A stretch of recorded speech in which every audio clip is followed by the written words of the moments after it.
Williamsburg, Virginia. That's our schedule over the next few hours. Thanks for being with us. Up next, historian and sociologist Robert Nisbet speaks at the 17th Jefferson Lecture sponsored by the National Endowment for the Humanities. His topic, the present age and state of the community.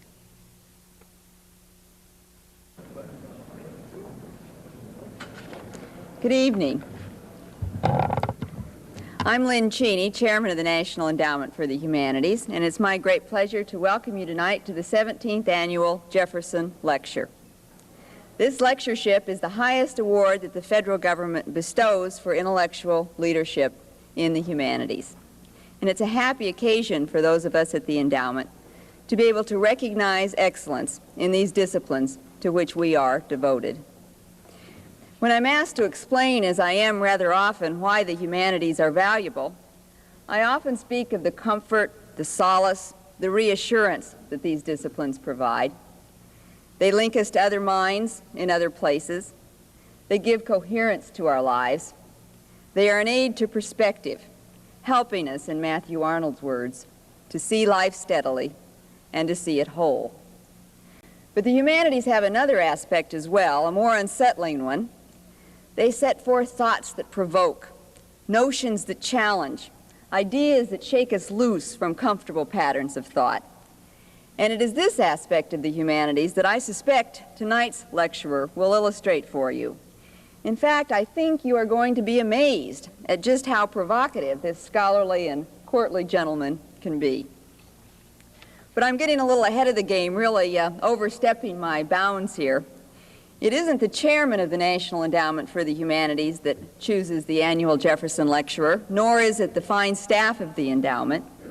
It's the National Council on the Humanities, a board of 26 distinguished private citizens. And so each year, the Jefferson Lecturer is formally introduced by a member of the National Council. Making the introduction this year is a council member whose term on the National Council is almost over. And all of us who have had the pleasure of working with her are going to miss her greatly.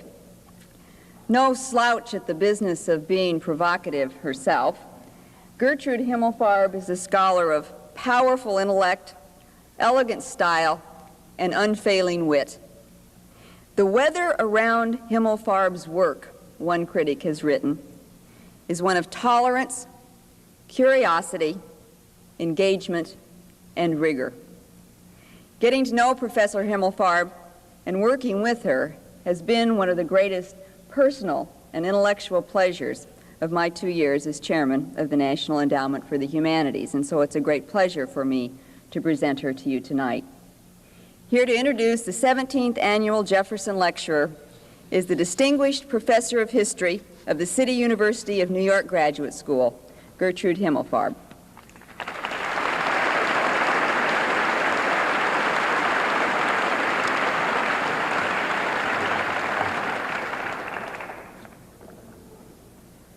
There are some professors, not many, but some, who have had careers as distinguished as that of Robert Nisbet, professor of sociology at Berkeley, dean of liberal arts at the University of California at Riverside, visiting professor at the universities of Bologna, at Princeton University, Smith College, professor at the University of Arizona, and finally, one of the most coveted appointments in academia, Albert Schweitzer Professor of the Humanities at Columbia University.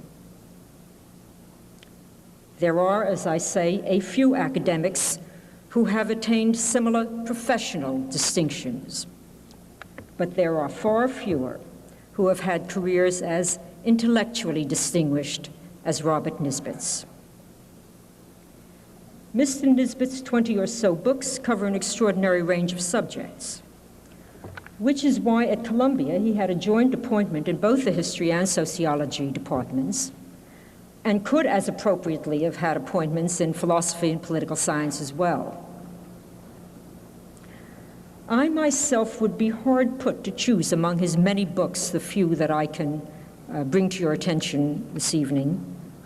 So I am willing to acquiesce in his own selection of those that he thinks have been most influential. The Quest for Community, The Sociological Tradition, Social Change and History, Twilight of Authority, History of the Idea of Progress, and Prejudices, a Philosophical Dictionary. I cannot resist, however, adding one other book published 17 years ago that is as pertinent today, perhaps more pertinent, certainly more urgent than it was when it was written, and that is The Degradation of the Academic Dogma.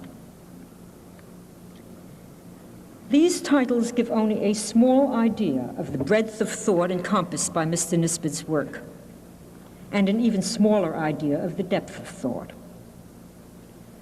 No less impressive is the consistency and centrality of thought. From his first book, The Quest for Community, published 35 years ago, to his most recent book, fresh off the press, The Present Age, there is one overarching theme, which is nothing less than the state of Western civilization. The ideas and institutions that shaped it, the traditions and social arrangements that for so long sustained it, and the ideas and forces that for a century or more, and increasingly so in recent years, have threatened to subvert it. Almost any of his works may illustrate that theme, but since Mr. Nisbet, I understand, will be alluding to the idea of progress in his lecture this evening, and since his book on that subject happens to be one of my favorites, I would like to say a few words about his history of the idea of progress. William James once distinguished between the once born and the twice born. The once born, simple, innocent, believing in a beneficent God and a harmonious universe. The twice born, self-critical and self-conscious, having a tragic sense of life, acutely aware of the potentialities of evil in society, suspicious of the treacherous simplicities of grand ideas. Mr. Nisbet is preeminently a twice-born man. And it is as such, knowing everything that can be known against the idea of progress, that he has urged us to reaffirm that idea. Not to be sure the simplistic, utopian, antinomian idea of progress fostered by some self-styled enlightened thinkers who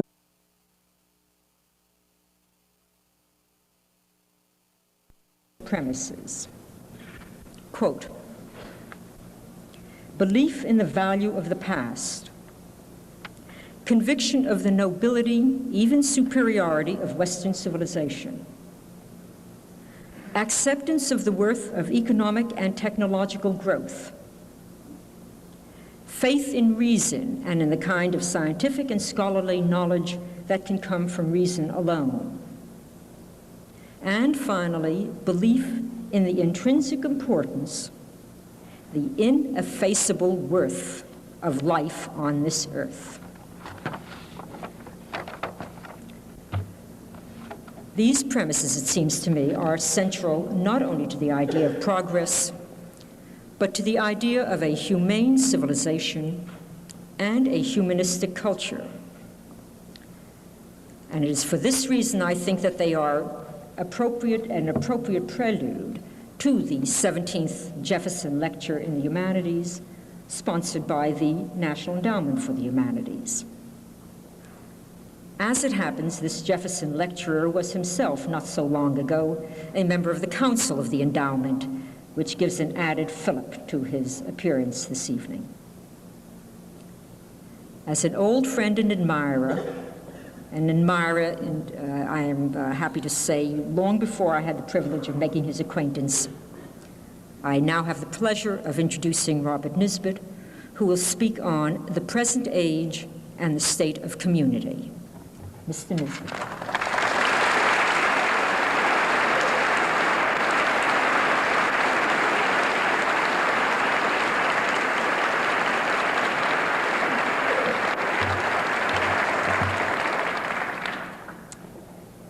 Thank you so very, very much, Professor Himmelfarb, for your most generous and most gracious and warm and eloquent words. And I want to thank also Dr. Lynn Cheney, Chairman of the Endowment, for the letter of invitation from her and for the many kindnesses since. There's a story out of the Merchant Marine of an old sea captain. He was much loved by his crew, but he had one idiosyncrasy, which consisted, whenever he was giving instructions in the morning to the crew, he would frequently stop, look puzzled for a moment, bolt into his nearby cabin, come out in a few seconds, and resume the instructions. Well, prying eyes discovered that when the old skipper went into his cabin, he advanced quickly on his desk, pulled a key out of his pocket, opened a drawer, looked quickly at the contents, locked it, and came back and resumed the instructions. The time came when the old captain died at sea.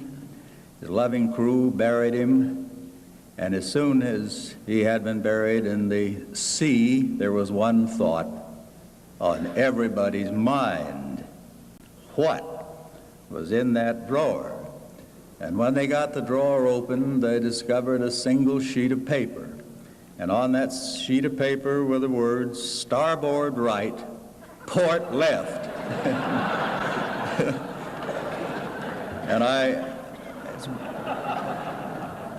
by way of saying that after Dr. Cheney's letter came, I suffered from a similar idiosyncrasy. I knew that she had written it, but I could never remember that it had been written to me. What follows is about half history and half Jeremiad. I will be concerned with one major event, World War I, one Renaissance, that of the 1920s in America, and one idea, the idea of a national community. I hope to establish, to your reasonable satisfaction, the historical connectedness of these three topics, but if I don't, there should be a little nostalgia in the first two at least. The present age began with the First World War, the Great War as it is still called, and for excellent reason.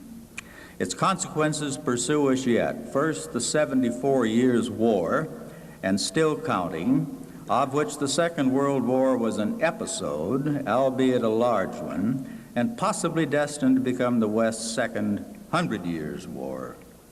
The second consequence, totalitarianism, which we were so long in comprehending, and which has served as the dynamo of the aforementioned 74 Years' War. Third, permanent terror systematically applied by the state to both citizens and aliens. Fourth, the third world are those considerable parts which are the disjecta member of the old European empires. Fifth, the continuing fiscal crisis in the West. And finally, the transformation of American society, of the American Commonwealth. There were really two First World Wars, Europe's and America's. For Europe, it was a civil war, poisoned by racial and ethnic hatreds. It was, strictly speaking, the last European war. For the Second World War would be a struggle of universal ideologies, democracy, communism, and fascism, more that than it was of nation-states fighting over dynastic successions, boundaries, and economic rivalries, though I wouldn't take those entirely away from the Second World War. The First World War was a bloody one for Europeans. 12 million killed in action, 25 million wounded, incalculable destruction of architecture and landscape. Sometime in 1919, according to Martin Gilbert, official biographer, Churchill jotted down some impressions of the sheer savagery of the war just concluded. He finished with the words, "When it was all over, torture and cannibalism were the only two expedients that the civilized, scientific Christian states had been able to deny themselves, and they were of doubtful utility." A German named Spengler spent the war writing a book that would receive the title Decline of the West. It was published just in time to festoon German bookstore windows for the edification of the German soldiers straggling home after the armistice. Other epitaphs of the European war were goodbye to all that, the magic mountain, the desert of love, the future of an illusion, case of Sergeant Grisha. W.R. Ing, the Dean of St. Paul's, gave the Romanes Lecture in 1920, his subject, the idea of progress. Afterward, he said to a friend, "There, I believe I have spat sufficiently on the filthy superstition." But it was a very different kind of great war for America. It was the most popular war that the United States has ever fought. That is, once we were in it. As you know, there was great debate before as to whether we should.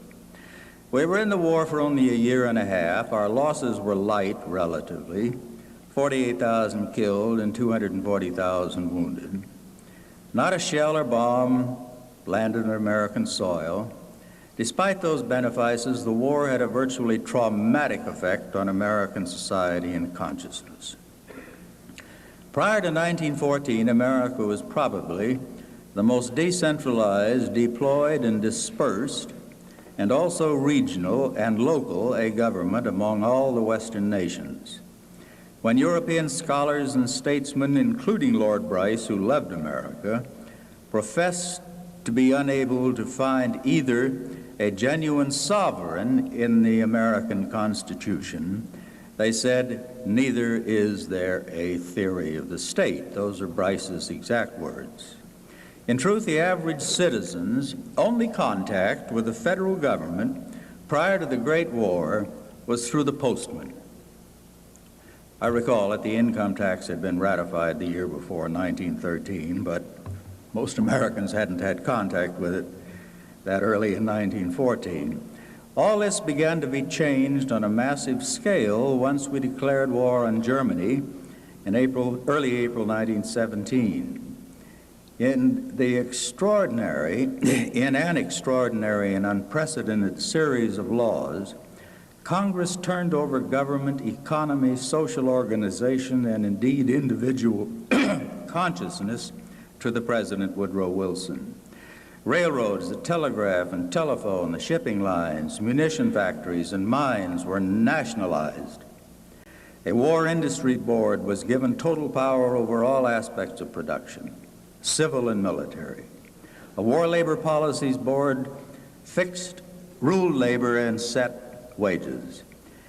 A food administration governed production and consumption of food, in all cases bypassing state and local governments in their operations. That was only the beginning. Believing that the hearts and minds of the people were vital to the kind of war, that is, moral crusade, Wilson intended to wage, Wilson set up a national corps of so-called 4-minute men, 75,000 strong before the war ended. Each 4-minute man was entitled to invade any public meeting, religious or lay, and speak for not less than 4 minutes on the holiness of the war. Beyond this innovation in thought management, there was a considerably larger group of picked Americans, which, for want of a better label, was known as neighborhood watchers. Their instructions were to listen for and report any conceivably disloyal remarks made in their own respective neighborhoods. As Samuel Morrison has written, it was a wonderful opportunity to bring patriotism to the aid of neighborhood feuds and personal grudges. In 1917, at Wilson's request, Congress passed the Espionage Act, under which individuals found guilty of impeding war conscription or challenging national patriotism could be sent to federal prison. When that seemed not to suffice, Congress passed, again at the President's behest, the Sedition Act. This struck at publicly expressed sentiments on the propriety of American engagement. Victor Berger, the first socialist ever elected to Congress, and whom Congress refused to seat, and the notable labor leader, Eugene Debs, were among those sent for long sentences to federal prisons for publicly questioning American entry into the war. The Justice Department under A. Mitchell Palmer began raids, most of them without judicial warrant, early in the war, ostensibly to catch German spies, though no one German spy was ever actually found such.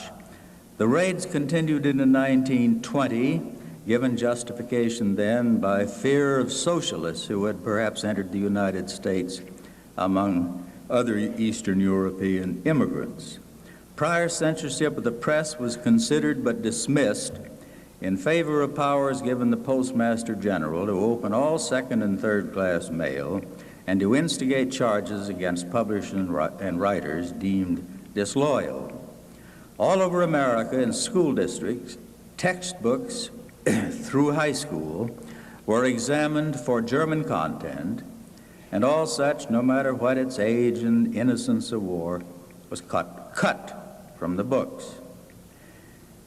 To this day, it is not altogether clear why Wilson conducted so thorough, so saturating a crusade within American society, which had taken to the war almost immediately and reached perhaps the high point of voluble patriotism in our history. Wilson himself said, "It is not an army we must shape, it is a nation." But why? There was a considerable fear of German spies, and the sizable contingent of German Americans suffered a good deal of persecution. But even so, why, in Wilson's words, shape a nation? It is hard not to conclude that Wilson was engaged by intent in two wars. The first, the war against Germany. The second war against what his passionately patriotic soul regarded as the hateful impurities in America the Beautiful. Impurities of language, of psychological and cultural loyalties, even genetic impurities, all resulting from the mass immigration of the turn of the century. Wilson shared Theodore Roosevelt's hatred of what T.R. had called hyphenated Americans. The first quarter of the 20th century was one of unprecedented interest by middle-class Americans in eugenics and strict regimens of Americanization classes, along with state laws forbidding miscegenation. Wilson, like T.R., wanted the melting pot to be kept bubbling at highest temperature, and a good many of his measures, which are hardly explicable in terms of the German menace, I think can best be explained in those terms. Second, there was Wilson's well-recorded love of the state, on which he had written published an influential book titled The State in 1889. His later book, The New Freedom, echoed this love of the national state, and what Wilson saw as its peculiarly liberating powers. It was in the interest of the new freedom that Wilson, like other progressives, argued the cause of a national state that would enter ever more deeply into the lives and minds of Americans. The Wilson War state ended almost as abruptly as it began. Congress called back its powers. Dismantling began immediately. Suddenly the 4-minute men were gone, so were the neighborhood watchers and the cutting up of textbooks.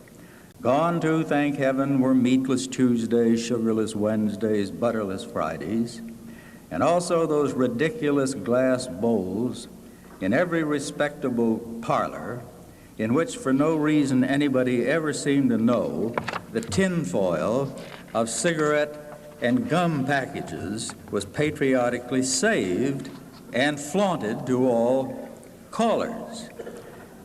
Yes, it was good to see our boys beginning to come home when it was over there.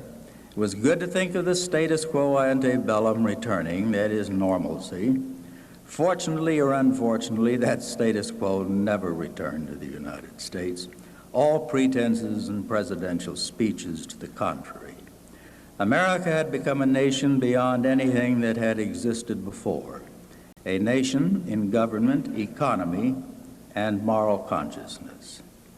There was the 18th Amendment, as if to signalize the new role of the national state in its prohibition of liquor.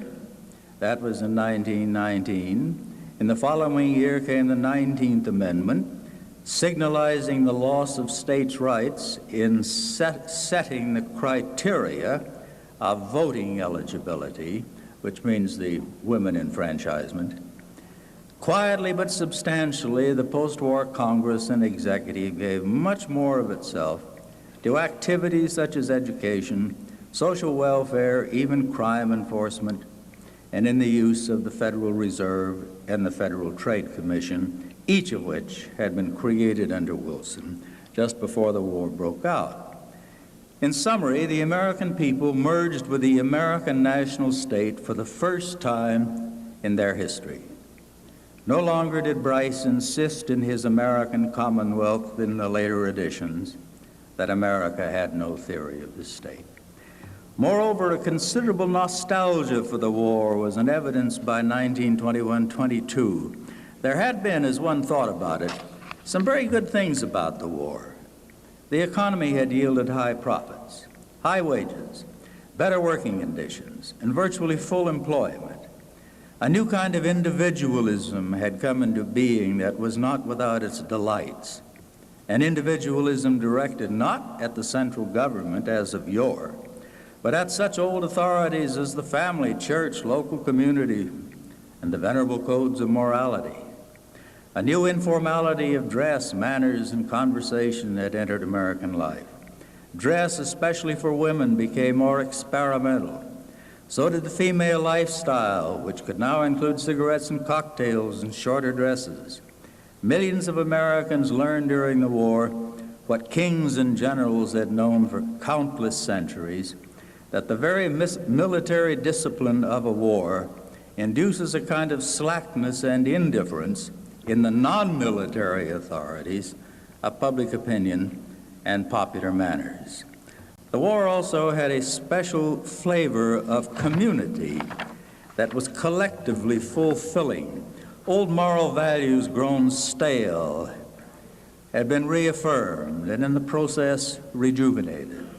No wonder the war had been, as the next world war would definitely not be, a singing war, on the home front and over there alike.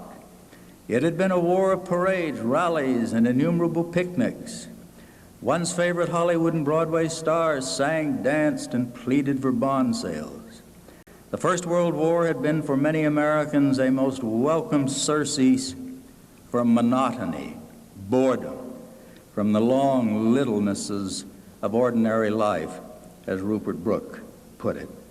The thrills and satisfactions of a good war well fought, which William James had recognized and sought to harness in his famous essay, The Moral Equivalent of War, were being sorely missed by more than a few Americans. By 1921, more and more editorial writers and contributors to popular magazines were waxing thoughtful about the good things that had gone with the nation at war, such things as discipline, fraternity, equality, and compassion. The truth was, Americans were feeling in some measure a kind of spiritual vacuum. Nobody relished the killing, the carnage, and the devastation of war, but it had to be admitted that the late war had provided a novel sense of national unity, of liberation from extreme factionalism, and above all, of national purpose. It might even be, certain of the educated bethought themselves, that the war, most especially the forced stay of 2 or 3 million young Americans in Europe, would have a civilizing effect upon America, notoriously mired in the mentality of villages and farms. Matthew Arnold had lamented the lack in England of a standing army like those on the continent, simply on the basis of what he called the civilizing effects of a national army. Not least, there had been a suspension during the war of class conflicts in the economy and the factionalism that went with political democracy. Another Englishman, the philosopher L.P. Jacks, had once written, quote, "of the spiritual peace that war brings. It had been good to be rid of the bitter conflict between interventionists and isolationists. How fascinating, too, to have discovered the uses under the spur of war of economic and social rationalization of human relationships. In place of the jungle-like free market, there had been planning during the war, industrial, labor, all aspects of social living. Thus it was that early in the 20s there arose the slogan, "We planned in war, why not in peace?" That slogan lasted all through the 1930s, serving as the title of at least one book in my recollection and dozens of articles and editorials. The sense of unity was accompanied by a sense of progress in the whole body of American culture. This was not a strictly new sense. Bryce had referred to the fatalism of the multitude in America, the ingrained sense that America was exceptional in the world of nations, the consequence being a conviction that no matter what we may do for good or ill, somehow God will direct America to its rendezvous with the future. Mark Twain delighted and also flattered millions of Americans with his Connecticut Yankee at King Arthur's court and Innocents Abroad, in which the stock rustic American hayseed, basically, was put in the grand feudal circumstances of traditional Europe in order to confound, baffle, and defeat them with native homespun know-how. This psychology fattened enormously as a result of the Great War. Americans decided instantly they had won it for the Allies. And for them it was one more piece of evidence of the fact that Americans, real Americans that is, are born with know-how, can-do, and no fault, as no other people in the world was.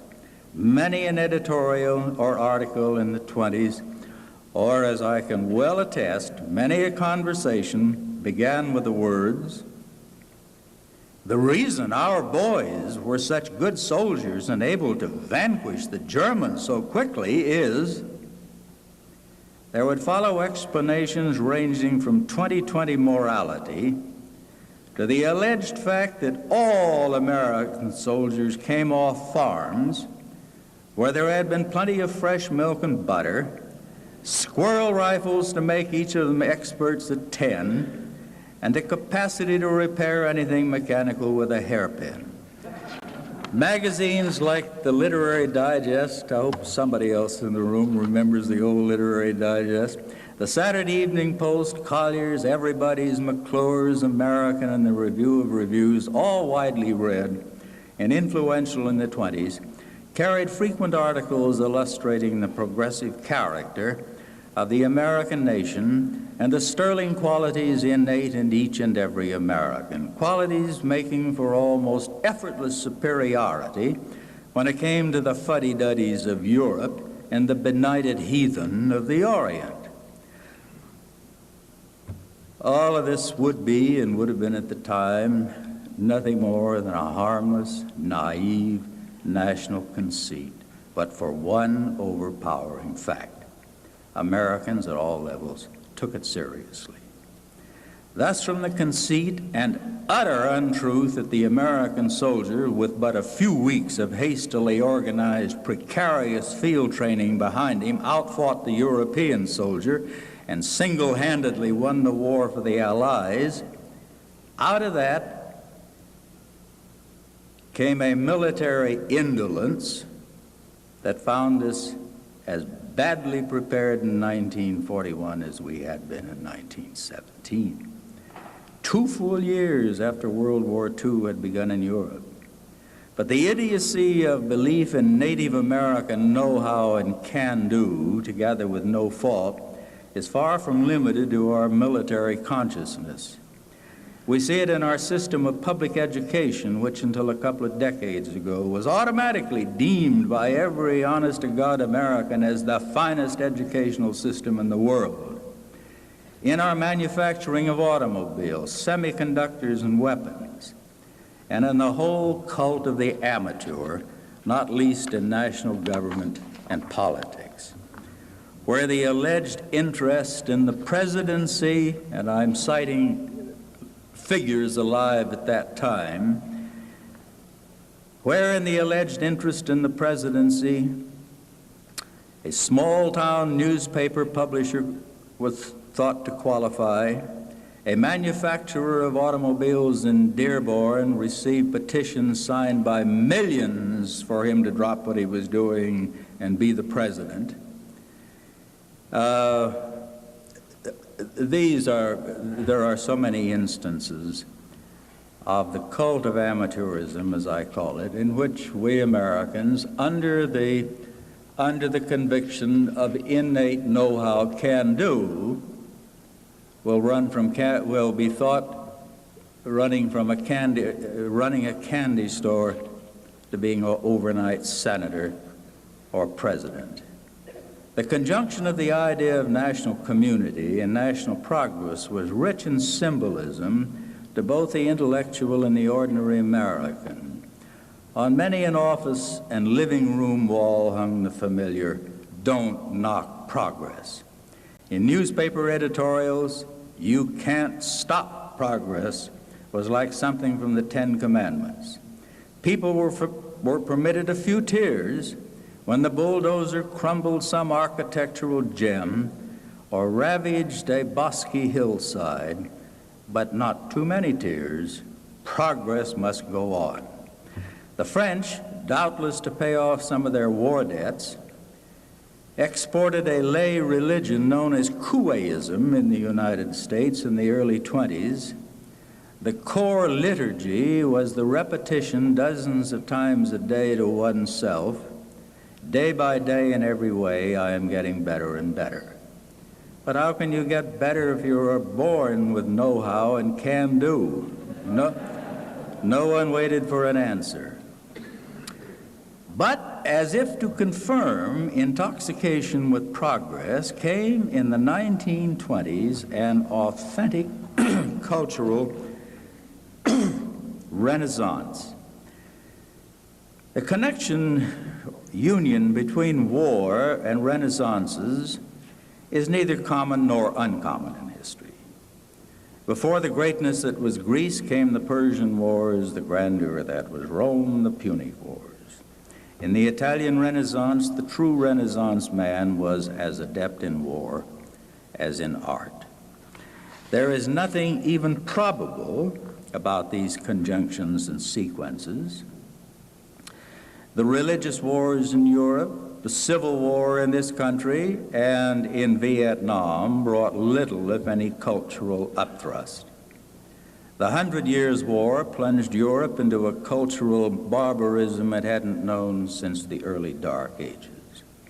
Vietnam was accompanied by the manias of revolt that demeaned everything from ordinary cleanliness to language and civility. But to repeat, as both Toynbee and Kroeber make clear in their separate studies of the eruptions of high and creative culture, wars can be tonic to the creative impulse. This was certainly the case in the Great War in America. It is sad that we affix to the 1920s such labels as the Roaring Twenties and the Age of the Flapper. In literature alone in the decade, it compares favorably with that period in the 19th century that has won the label Renaissance, I mean the age of Melville and Emerson, where, and this I think is one of the most striking facts I have ever stumbled on, where in a single 5-year period opening the 1850s, Emerson published Representative Men, Melville, Moby Dick, and Pierre, Hawthorne, The Scarlet Letter, and The House of Seven Gables, Thoreau published Walden and Whitman Leaves of Grass. And let us not forget another book in those 5 years, Uncle Tom's Cabin. That Renaissance, it will have been noted, occurred on the eve of a great war. But then Clio is rarely tidy. Perhaps a pre-war made electric by something like abolitionism produces the same rhythms and depths of thought which that wars occasionally can. And after all, Mrs. Stowe's book did help mightily in starting a major war. The Renaissance of the 1920s may not have the sheer genius in it that the age of Emerson and Melville did, but it deserves more attention, and I mean as a culture phenomenon, not just strings of biographies of individual intellectuals and artists, but as a culture phenomenon, then as far as I know, it's getting. Hear me. There were novelists of the stature, I'm talking about the 1920s decade, of the stature of Faulkner, Hemingway, Fitzgerald, Dreiser, Dos Passos, Sinclair Lewis, Thomas Wolfe, Cousins, Willa Cather, Edith Wharton, Susan Glasgow. Poets of the decade included Eliot and Pound, Frost, Robinson, Stevens, Williams, Sandburg, Marianne Moore, Langston Hughes, and Countee Cullen.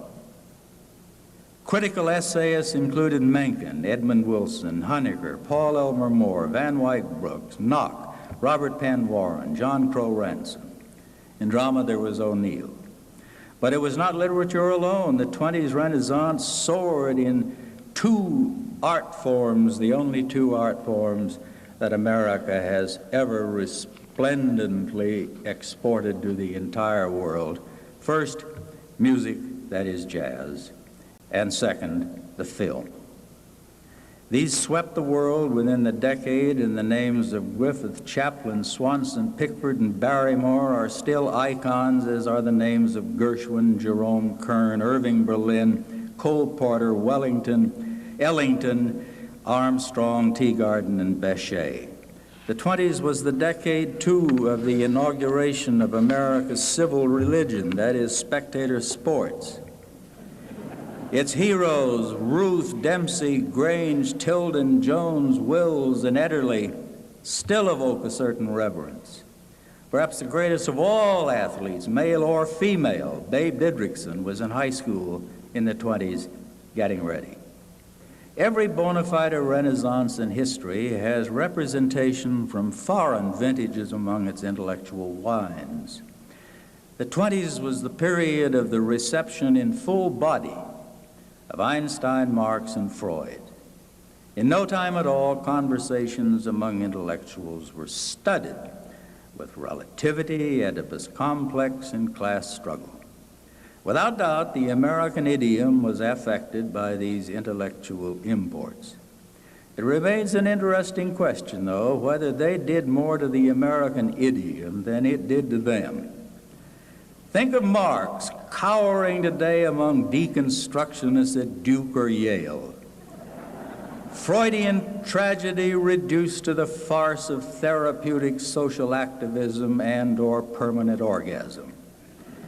And Einstein appears to have registered more influence in our morals, which would distress no end that deeply moral Victorian genius, than upon theoretical physics. I'll come back in a moment to the thematic nature of the Second American Renaissance. First, let me point to one other, and here last, participant in the great flowering. I mean the political intellectual, and more to the point, the political clerisy.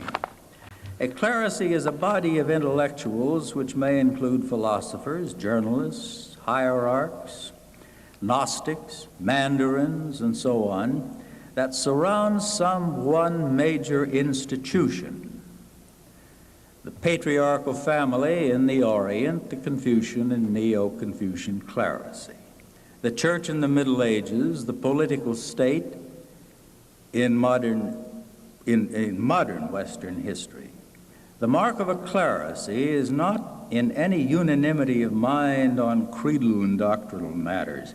It is rather the gigantic conviction that apart from the monolith it guards, civilized life of any kind is impossible.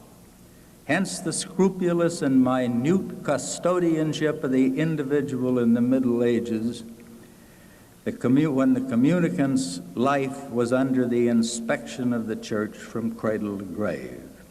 And in the contemporary United States, it is the state, not the church, that contemplates each individual from conception to grave. Most Renaissances are characterized by the appearance of political intellectuals and clerics, usually late in the twilight of the Renaissance. When the age of Aeschylus is over, Plato and Aristotle make their appearance. When the age of Michelangelo was coming to an end, there stood Machiavelli.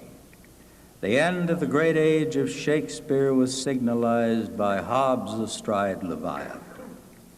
Prior to the First World War, America had few political intellectuals in the European sense. A true political clerisy was not to be found in Washington or New York. It was not a significant feature of American culture. We had had great statesmen by any standard among the founders, and at least a sprinkling of the great through succeeding decades.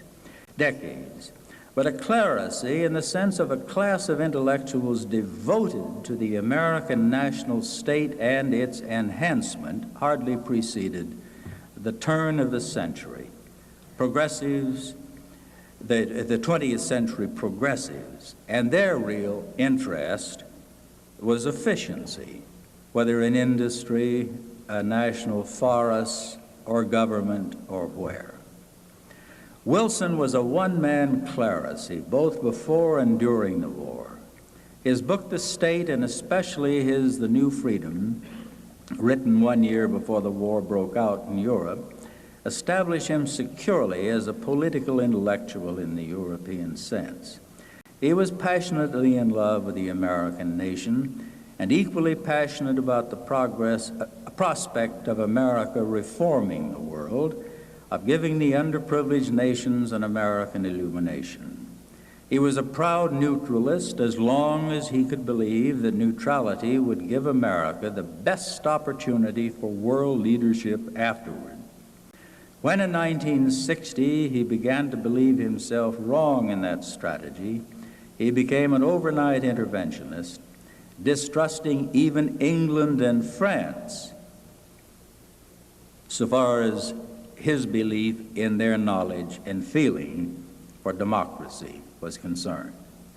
He invited, conscripted intellectuals and artists to serve and role in Washington. Among others, there were Isaiah Bowman from Johns Hopkins, Walter Lippmann, Charles Merriam, Carl Becker, Guy Stanton Ford, and the novelists Mary Roberts Reinhardt, Booth Tarkington, and Samuel Hopkins Adams. Artists included Joseph Pennell and Charles Dana Gibson. In short, a corps who fought not with bayonets, but with pens and brushes, and fought effectively for all that. Thus in the war state was born the American political clerisy. There were those, including Randolph Bourne, who predicted that while the war would end, the war clerisy would never end. And he was right. Joining the political division of the Second Renaissance were such as John Dewey, Walter Lippmann, Charles Merriam, Beard, Stuart Chase, Herbert Crowley, editor of the New Republic, and indeed all the editors of the New Republic, Lewis Mumford, Van Wyck Brooks, just to name a few. Many did not even know one another. Certainly there were no meetings, no pledges, no commitments. They were simply a group created largely by the inspiration of the Great War, seen in strong, positive, and supreme national government of the war, a prototype once stripped of the war and the military. Moreover, as we see so plainly today, not only the political intellectual, but the literary artist of the Renaissance also played a vital role in the furtherance of national community. Quite simply, The themes of this particular Renaissance, and all Renaissances have themes. You remember your Burckhardt pointing out the themes of the Italian Renaissance, state as a work of art, the world of man, and so forth. The themes of this particular Renaissance were first, now these are all ideas, not necessarily valid, but these are the themes of the 20s Renaissance. First, the lost generation, and with it the lost individual. Second, and connectedly, the eroding, fast disappearing American allegiance to the village, the church, and the extended family, thus creating a nation of lost individuals. Third, the insufficiency of the city in America as far as restoration of community was concerned. The city, cold, cheerless, impersonal, and anonymous. And fourth, the historical evolutionary necessity of the nation itself, and nothing less, becoming modern man's community, his refuge and his hope. No single person embodied these themes more than did John Dewey, the last American philosopher to be a household name.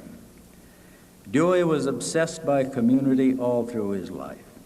The result probably less of his birth and early nurture in a small Vermont town than the fact that he was for some years at the beginning of his career a devout Hegelian in his philosophy.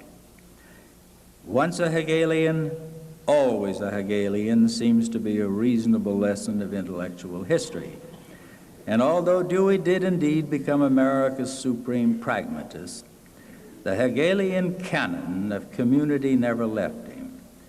It was he, not Charles H. Cooley, who founded the pervasive theme of community at the University of Michigan. Dewey preceded Cooley by 10 years at Ann Arbor. When Dewey went to the University of Chicago and devoted himself for years to educational theory and experiment, his great and lasting message to the teachers of the classical curriculum, those who believed that the first priority went to the teaching of language and history and the lot, his first conclusion and what he preached for years was, the school is a miniature community, and so is each classroom. In the 1920s, Dewey, by then at Columbia, soared. One book featured what he called the lost individual in America. He was referring to middle-class America. In another, it was the public that was lost. The old unities are dying fast, he wrote, albeit without proof or documentation. Family, local community, church, mutual aid group, all dead or dying. They've been made moribund by the Great Society, the impersonal, soulless, icy Great Society brought in on the wings of technology and industrialism. Quote, the Great Society created by steam and electricity may be a society, but it is no community. The machine age in developing the Great Society has invaded and partially disintegrated the small communities of former times without generating a great community. What are the conditions for the great community? To approach more closely and vitally What are the conditions for the Great Society to approach more closely and vitally the status of the great community? End quote. The literary great participated fully in the mission as described by Dewey, Lippmann, Crowley, and others. It is as though a great oratorio had been composed for the decade of the 20s, one titled perhaps Community Lost and Community Regained, one presided over by an invisible conductor. The first movement, a dirge, is titled The Lost Individual and the Lost Generation. Solos are presented by Scott Fitzgerald and Walter Lippmann. The second movement is called The Deserted Village, and here Sinclair Lewis, Sherwood Anderson join Lippmann and Edgar Lee Masters in the quartet in which the tyrannies, decadences, and stultifications of Spoon River, Winesburg, Ohio, and Gopher Prairie are recited, and with a celebratory hymn to Carol Kennicott.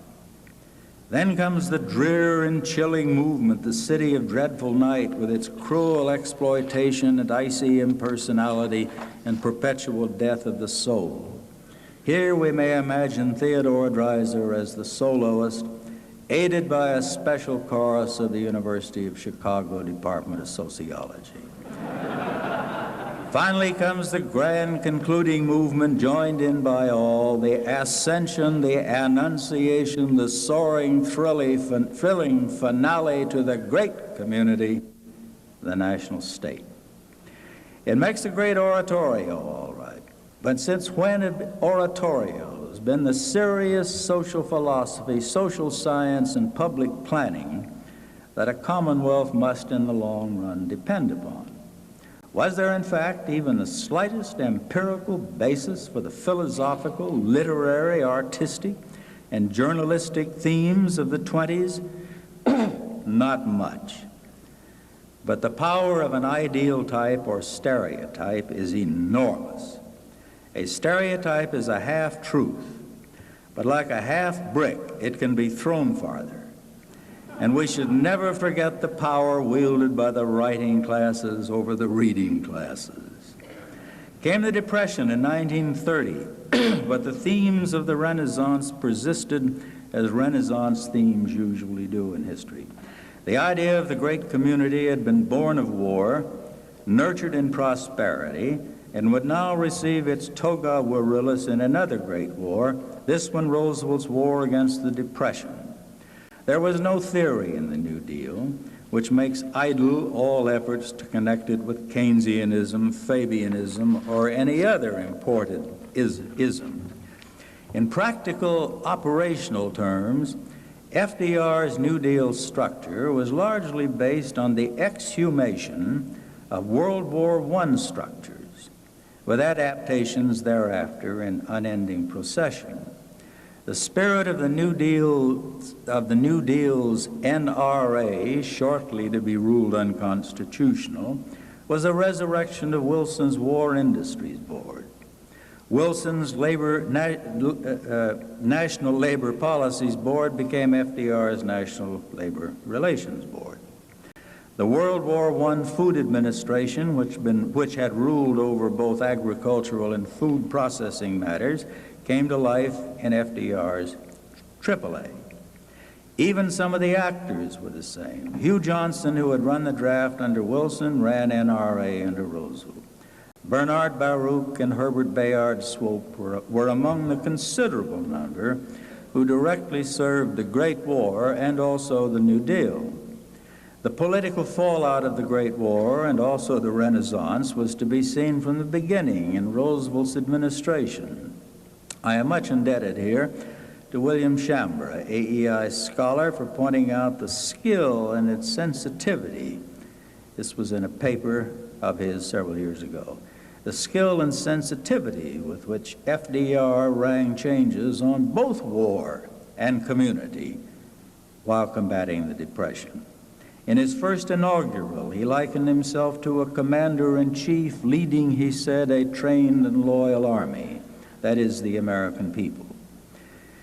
I assume, he added, unhesitatingly, the leadership of this great army of our people dedicated to a disciplined attack upon our common problems. But it was not only the symbol of war invoked, but also that of the traditional neighborhood and village. As Mr. Schambra points out, Roosevelt was careful to explain that the New Deal represented no more basically than an extending to our national life the old principle of the local community. To FDR's eternal credit, there were no moves made toward the use of 4-minute men and neighborhood watchers. There were the Blue Eagle posters and celebrations, the evening marches through the neighborhoods for dimes, and above all, the president's fireside chats and his matchless oratory. nor after the Second World War engaged the United States were there espionage and sedition acts passed. World War II did not militate in the slightest against the New Deal. Once shortly after Pearl Harbor, FDR said half-jokingly that it was time now for Dr. New Deal to be replaced by Dr. Win the War. But in truth, the two doctors worked very well together. Clausewitz had stressed the importance of something akin to a New Deal in his classic on war in the 19th century. He said that war is a continuation of politics. He might have added that politics in war is often a continuation of the quest for social justice. When the Second World War became appended to the New Deal, a renewed search for the old paraphernalia of World War I went on. New and ever-changing variations on the old War Production Board of 1917 were instituted overnight. Once again, though I think in less intensity, the spirit of national war community came to Americans. It may not have been a singing war as the first had been, and instead of neighborhood watchers, we had air raid block wardens gently persuading neighbors to keep a bucket filled with sand on the front porch. But a fresh infusion of the psychology of national community was apparent all the same. The substantive reality of a welfare state widened appreciatively in the 40s and 50s, prosperity notwithstanding. So did the vision of a national community enlarge in a spate of books. One more war crisis came in the 60s. War in Vietnam, probably the most unpopular war in American history, and also the by no means inconsiderable campus wars. It was in response to both wars that President Johnson created his celebrated Great Society in the 60s. Why didn't he choose to call it Great Community? Perhaps because a former school teacher just couldn't bear the thought of torturing the word community any longer. It will not have been missed that the history of the idea of national community has been governed in large measure by crisis. 3 wars and a major depression, and therefore by crisis-mindedness. Excuse me.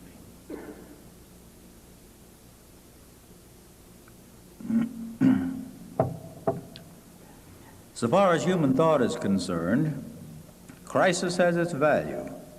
It takes a crisis, even a mini-crisis, to start most of us thinking, in contrast to musing or daydreaming. But the spirit of crisis is not the ideal nursery for long-term public policy.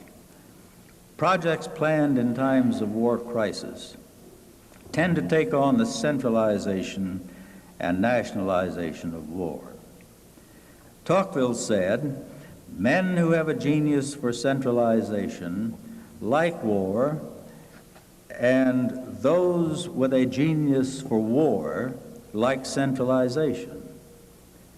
Had a body comparable to the Constitutional Convention in 1787 ever been convened to consider the welfare state for the long term, it is possible that we would have done better than we have under the lash of war and other crises. The appeal of national community is becoming stronger.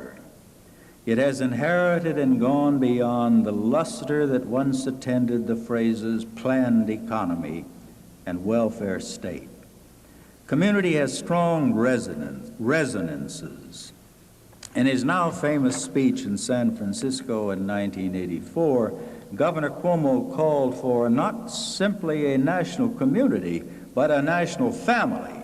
He said, I quote, "We believe in a single fundamental idea that describes better than most textbooks and any speech what a proper government should be, the idea of the family. Mutuality, the sharing of benefits and burdens for the good of all, feeling one another's pain, sharing one another's blessings," end quote. The governor of New York literally electrified his party and became instantly a candidate for president, even though an undeclared and perhaps unwilling one. Of all evocations of community, family leads the way. Whether it is a steel mill, a gang of mobsters, or a legislative body, the reference to family tends to soften our vision. Family is indeed a noble institution, but only up to a point. It would be just as tyrannizing to cast a national state in the mold of a family as it would be to cast a household in the mold of the national state. There is some unintended humor also in this legerdemain of family and state. When the institution of the state first arose a few thousand years ago, it was in the context of war and on the ruins of the family, that is, the kinship clan system. A great deal of Western political philosophy is built around the confrontation of family and state. In Plato, in the Roman lawyers, in Baudin, Hobbes, Rousseau, and others, the struggle between family and state is luminous. To call a national state a family may be, in addition to being dangerous nonsense, the supreme humiliation of the family by the state. The very word community, communitas in the Latin, was regarded as a quality noun by the ancient Romans. The conscript fathers of the Roman Republic never confused the familia with the res publica. But the Caesars, starting with Augustus, made it a ritual, highlighted by the emperor's command that an image of himself be placed on every Roman hearth alongside the sacred lares and penates. Community is one of those siren-like, transfiguring, lulling, and disarming words, of which we have so many in the English language. Community generates thoughts and feelings of intimacy, trust, love, devotion, and the removal of all the carapaces of the human personality. The greatest philosophers of absolute power have known this. Rousseau wrote admiringly, "The most absolute authority is that which penetrates into a man's being, inmost being, and concerns itself no less with his will than with his actions." George Will has given this utilization of absolute power of the state for the entry into the deepest levels of the human mind the highly apposite label of soulcraft. If the national state is to become our family, what then befalls the household in which the vast majority of us live? When we become low in spirit, fearful of the odds, what do? Call our congressman? Spokesmen for the national community have had the wit to put it in a kind of progressive time series. We need not ask where the idea of progress has gone. It is alive and well in social science departments under the name usually of social evolution.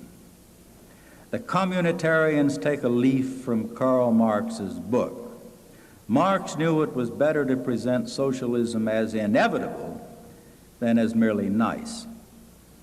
The national community is so dealt with, it is described as the modern emergent of a series that began with the local community, the church and the family in colonial times. Gradually, American democracy progressed through the Republican stage, the populist, social democratic, planned economy, and the welfare state. Today, this progressive tradition has culminated in the national community. The succession has been, in other words, not only historical, but logical, inevitable, deterministic. So it is believed.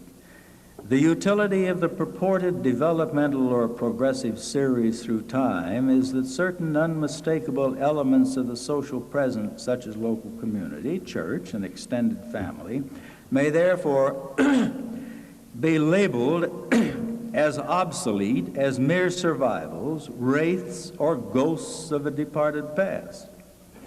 The worst crime the intellectual can be found guilty of in our age is that of consorting with anything stamped with the past, that is, the traditional. Past equals bad, present good, and future best. Ergo, he who finds possible inspiration or even utility in the past is, quote, trying to set the clock back, the clock of inevitable progress. The quest for political community on a national basis will almost certainly add heat to the present controversy over the location of the true nidus of American democracy. Is it Congress or is it the presidency? From which will most likely come the greatest change, reform, reconstruction as we advance into the future? Congress or presidency?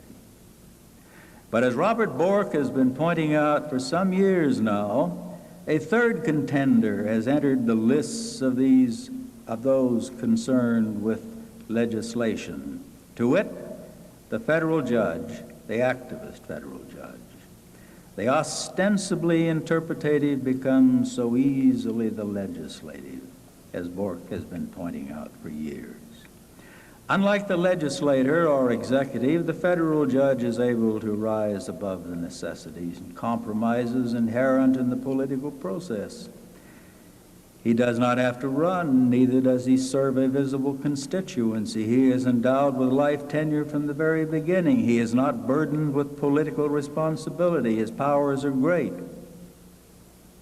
We need think only of the legalization of abortion, the desegregation of public places, the abolition of school prayers, and reapportionment.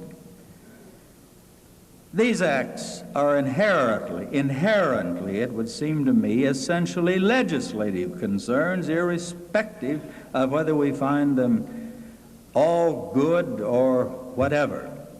But what would have required many years had these been left to the legislative branch or to the executive either, for that matter, it was the work of mere hours by comparison in the hands of the Supreme Court, capable, obviously, of converting the interpretative into the legislative and vice versa. Law schools plainly are not blind. Critical legal studies in some of our oldest and greatest law schools seem to thrive. If the federal judge is potentially a very Hercules in strength, skill, and dispatch with which he cleans the stables of American law and sets in motion novel features of social change and progress, then how better can a law school do the Lord's work than by preparing the minds of those budding Hercules? The creation of the national community, at least in the image of Governor Cuomo's familism, mutuality, reciprocality, sharing, and bleeding, stands a far better chance, some people believe, of actualization through the federal judge than through any imaginable Congress. We may expect that in the years ahead, as the idea of the state as community catches fire, a more and more charismatic federal judiciary. Jeremy Bentham will love it, sitting as he does cadaverously in morning attire and top hat in his University of London office even today. He will shake in toothless laughter and slap his osseous thighs, crying, "Vengeance is mine." Now to the concluding part. Despite the charms inherent in a national community or communitarian state, the idea does face at the present time some serious challenges or obstacles. We have grown accustomed to the welfare state in one form or other, and there is no real alternative to it in any event. The idea of the state as family, as community, as some form of togetherness is, however, a different kettle of fish. The word community is high in level of usage, but low in level of meaning. As I have noted, it creates a sense of promise, a kind of habitual expectation that nothing short of the divine could possibly fulfill. Moreover, serious belief in Professor Dewey's and Governor Cuomo's great community requires a considerable degree of cognitive dissonance. We are forced to take seriously and literally such premises as the bankruptcy of the family, the moribundity of the church, and the decay of the village. We are all cognitively dissonant some of the time, but only a few people are cognitively dissonant all the time.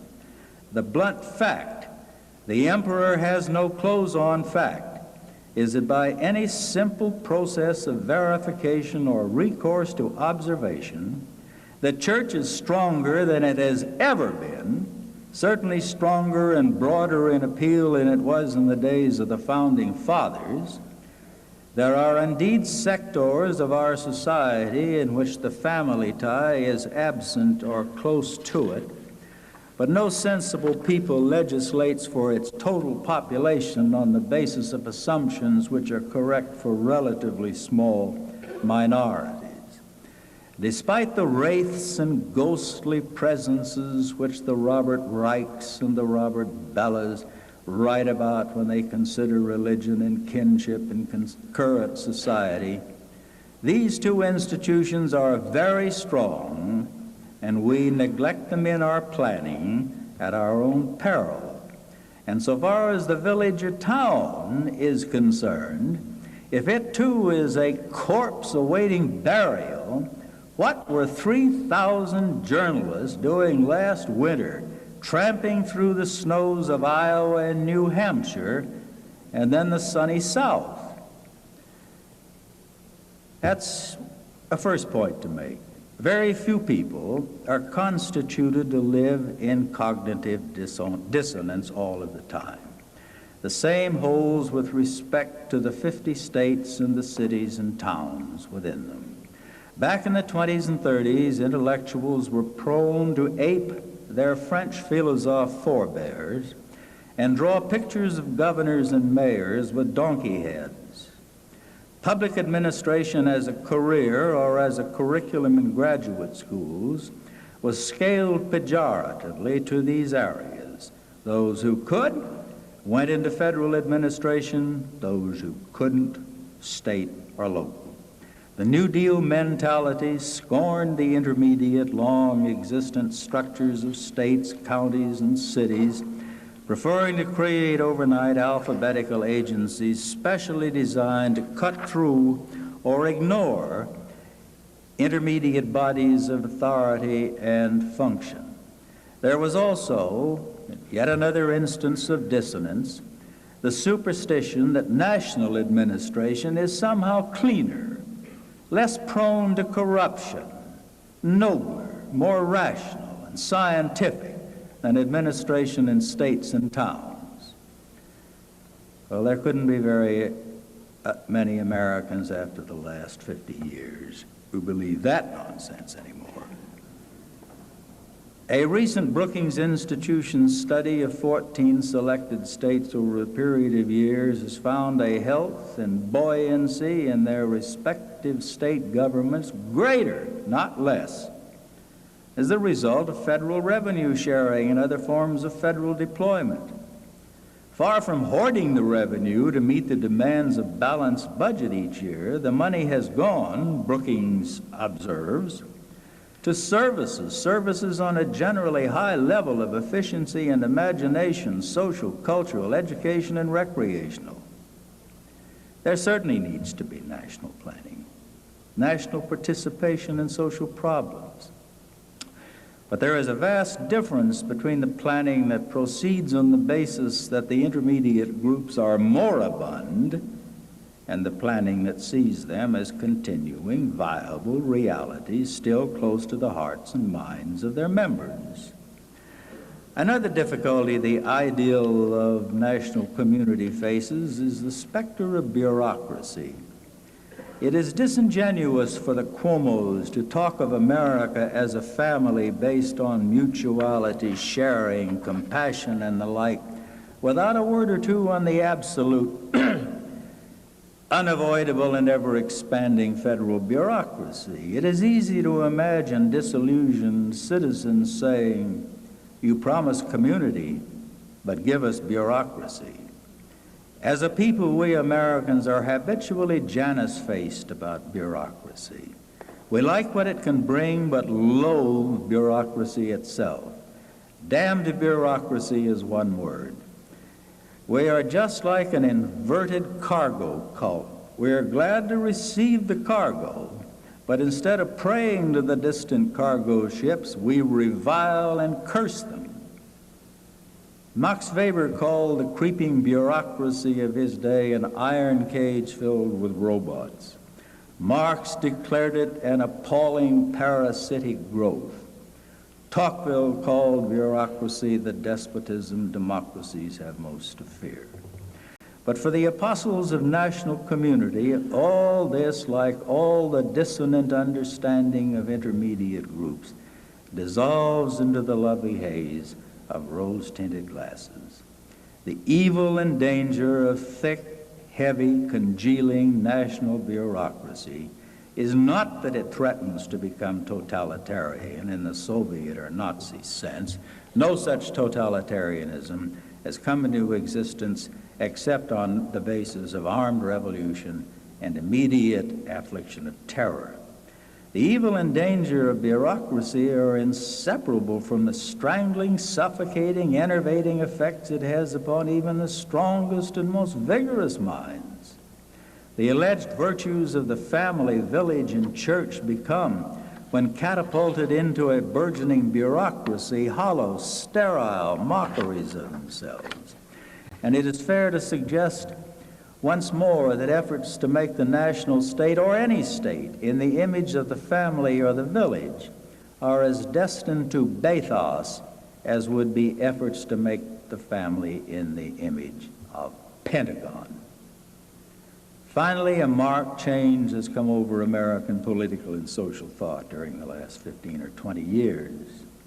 From an essentially one ideology polity, to wit, the ideology of New Deal liberalism, we have become unmistakably polyideological. Currents of conservatism, neoconservatism, libertarianism, free market thinking, and the whole religio-moral orientation toward family, local community, and churchly values make the intellectual temper of the country decidedly different now from what it was down through the 50s and 60s. I don't think these currents will diminish or lessen. Add the rapidly growing phenomenon of the new ethnicity, the waves of Hispanics and Orientals, and the native pluralism of America is immensely enhanced. The majority of these recent ethnics is achievement of middle-class status. Family ties are powerful in them, and so is religion. In a good pluralism, there is the same kind of unity that exists in true harmony in music, and harmony is a distinctly nobler form of music than mere unison. In conclusion, let us not forget the cyclical character of all political governments. It was the greatest of historian philosophers, Polybius in the 2nd century BC, who demonstrated in studies filling 40 books, only 6 of which have survived, the universal and unavoidable operation of cycles in governments and administrations. Cycles of power, types of power, centralization versus decentralization, monocratic versus democratic, and so on. Cycles, Polybius wrote, are as instinct in government, no matter what breaks are attempted to stay their action, as growth is in an organism.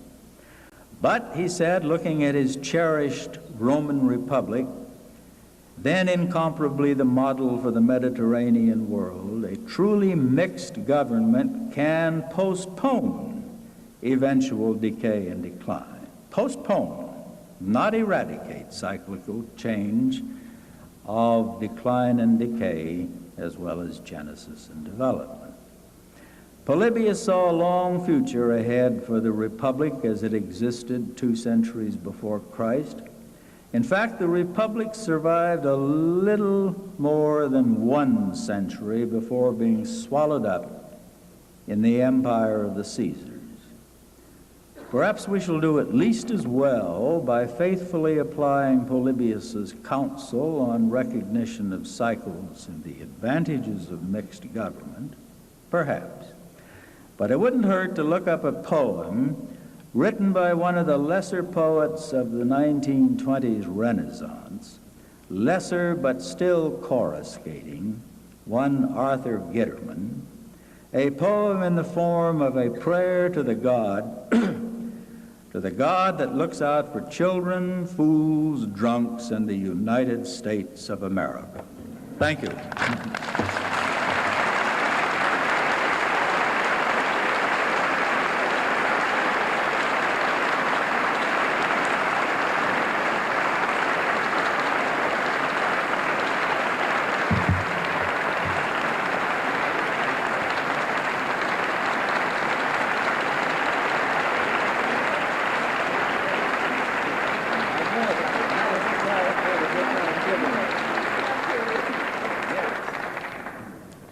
I want to thank you very much for enlightening us, for provoking us, for pushing us away from thoughts that we might have grown too comfortable with. I want to tell you just how much I enjoyed that speech. I enjoyed it so much that as soon as I sat down there and realized you and I had a large problem, I quit worrying about the large problem so I could listen to your speech. The problem was that the gifts I was supposed to present you weren't up here. As soon as I saw the empty easel, I realized that. But the Efficient Endowment staff has now brought them up so I can present you with two small tokens of our gratitude. The first is this etching. It is a print of an engraving that hangs in the National Gallery of Thomas Jefferson. And I hope it will hang on your wall and remind you of this evening with the same kinds of fond memories we will take away with it. Thank you so much. The second small token of our appreciation is the volume of the Library of America that contains Thomas Jefferson's writings. This is the 20th volume of the Library of America. The Library of America publishes the work of America's foremost writers in a uniform edition. And for those of you in our audience who are unaware of this, this is a series that has been underwritten and made possible by the National Endowment. So we hope that, that this too will remind you of the evening. I not only want to thank our fine lecturer, but thank our audience too, and thank the private donors that helped make this evening possible, the Bradley Foundation, the Earhart Foundation, Hallmark Cards, and the Olin Foundation. I hope that all of you will join us across the street at the National Museum of American History to continue our celebration of this notable event for all of us who do treasure the humanistic disciplines that we at the endowment care about. Thank you. Thank you.